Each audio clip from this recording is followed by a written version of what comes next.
মূল্যায়িত হয়, পদোন্নতি পায়, এটা একটা অত্যন্ত মূল্যবান কথা। তারপরে প্রস্তাব করলেন যে প্রেসিডেন্ট জিয়া, চেয়ারম্যান জিয়া, আমরা জিয়া রহমানকে দেখছি, হালকা একটা সময় দেখছি, উনি স্লোগানগুলো দিচ্ছেন। উনি যখন এই কথাটা স্মরণ করে দিলেন, আমি এখানে অনেকজনকে দেখলাম, ওনারা সবাই মাথা নাড়াচ্ছেন, মানে ওনারা পুরনো স্মৃতির কথা মনে পড়ে গেছে। তো আমরা তো সকলেই, আমি ব্যক্তিগতভাবে জেলা বিএনপির সহসভাপতি যেহেতু বিএনপি করি, সেজন্য আমি বিশ্বাস করি বিএনপির আদর্শে বিশ্বাস করি, এবং বিএনপির আদর্শটাই কিন্তু ছিল অন্যতম আদর্শ ছিল। আপনারা খেয়াল করবেন, জিয়া রহমান যখন প্রথম সেনাবাহিনী থেকে এসে দেশে প্রেসিডেন্ট হলেন, উনি তো চিনতেন না কাউকে। 1 বছরের মাথায় 6 মাসের মাথায় কাউকে চিনতেন না। উনি প্রথম যে কাজটি করলেন যে আমার কাউকে চেনার দরকার নাই, যোগ্য লোক কারা কারা আছে, যোগ্য লোকগুলোকে খুঁজে বের করেন।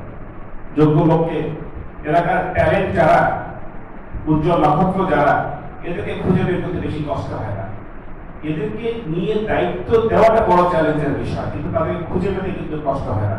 আমাদের যে স্যার আছেন ওই পঞ্চগড়, উনি শুনেছেন যে প্রেসিডেন্ট জিয়া শুনছেন যে ভালো একটা লয়ার আছে, তো তার কথা শুনে তাকে ডেকে নিয়ে এসে, অনেক দৃষ্টান্ত আছে, তাকে ডেকে নিয়ে এসে ওই চেয়ারটা, যোগ্য মানুষটাকে চেয়ারে বসে দিয়েছেন। এটি হওয়া উচিত, আমি বিশ্বাস করি। কিন্তু এটা আমাদের ক্ষেত্রে অনেক সময় হয় না। কেন হয় না?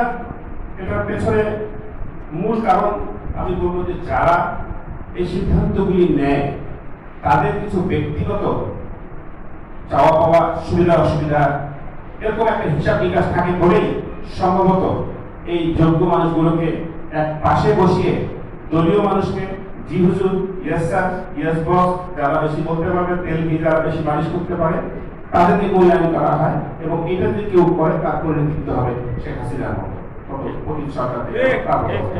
কথাটা মনে রাখতে হবে, শিক্ষা নিতে হবে, ইতিহাস থেকে শিক্ষা নিতে হবে। তো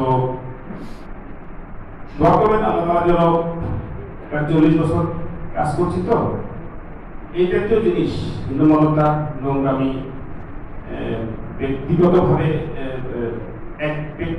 কাউকে আমি সহযোগিতা করতেই পারি, কিন্তু সেই সহযোগিতা করতে গিয়ে আরেকজন বঞ্চিত হয়, অন্যকে অন্যায়ের মধ্যে, অন্যকে বিপদের মধ্যে ফেলে নিজস্ব লোককে প্রায়োরিটি দেওয়ার কোনো যোগ্যতা নেই, এটা ঠিক না।